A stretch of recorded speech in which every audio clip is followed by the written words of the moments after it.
Hello friends, हर हर महादेव, जय श्री राधे। आज हम सभी भक्तगण इस वीडियो में चैत्र माह के शुक्ल पक्ष की कामदा एकादशी की व्रत कथा श्रवण करेंगे और साथ में पारण समय भी मैं आप सभी के साथ शेयर करूंगी।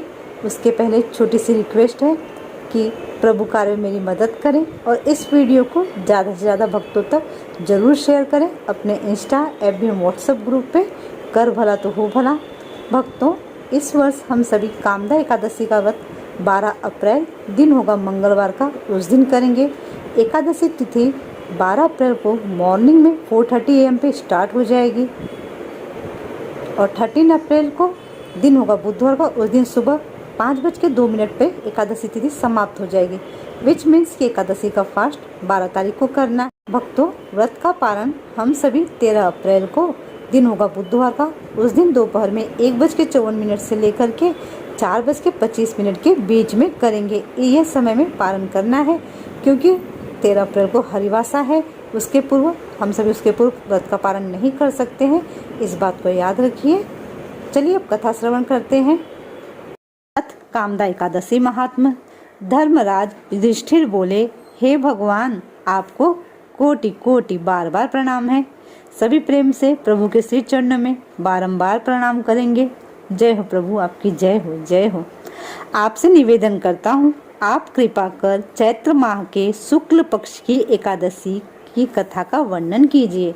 श्री कृष्ण भगवान बोले, हे राजन, आप एक पुरानी कथा सुनिए जिसको राजा दिलीप ने वशिष्ठ जी से कहा था।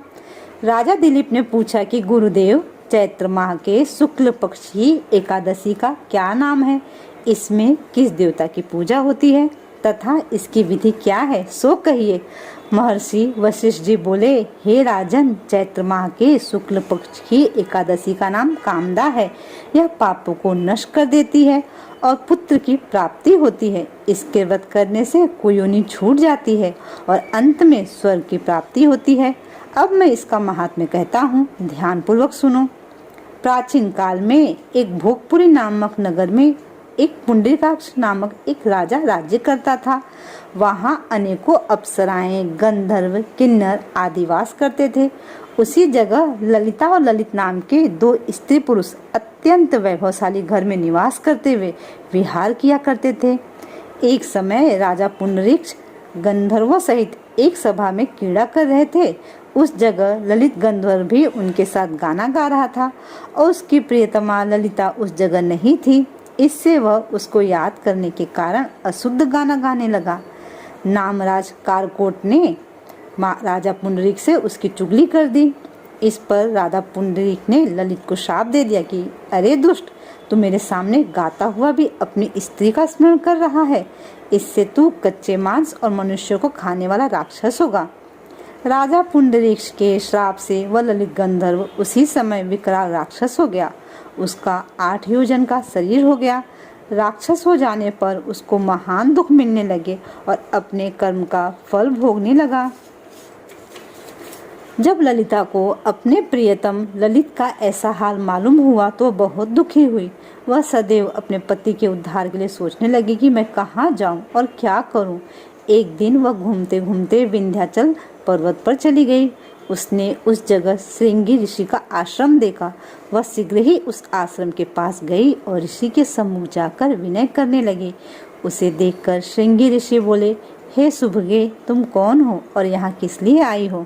ललिता बोली, हे मुनि, मैं वेद धनवा नामक गंधर्व की कन्या ललिता हूँ।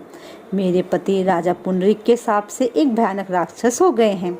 आप राक्षस योनि से छूटने का कोई श्रेष्ठ उपाय बतलाइए।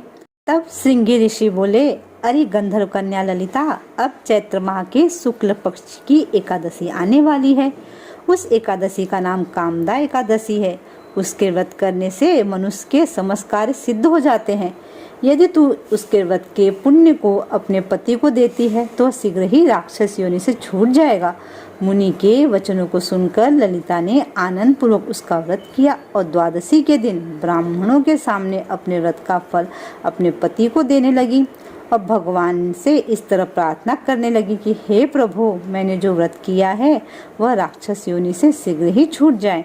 एकादशी का फल देते ही उसका पति राक्षस योनि से छूट गया और अपने पुराने स्वरूप को प्राप्त हुआ।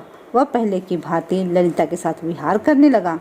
कामदा एकादशी के प्रभाव से पहले की भांति सब अधिक सुंदर हो गया और पुष्पक विमान पर बैठकर स्वर्गलोक को चले गए दोनों।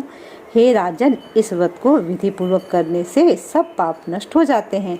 इसके व्रत से मनुष्य ब्रह्म हत्या इत्यादि के पाप और राक्षस आदि की योनि से छूट जाते हैं। इसकी कथा व महात्म्य के श्रवण व पठन से वाजपेय यज्ञ का फल मिलता है। बोलिए एकादशी माता की जय, भक्त वत्सल भगवान की जय, भक्त अम्बरीश महाराज की जय। जय जय श्री राधे, जय जय श्री राधे, जय जय श्री राधे श्याम।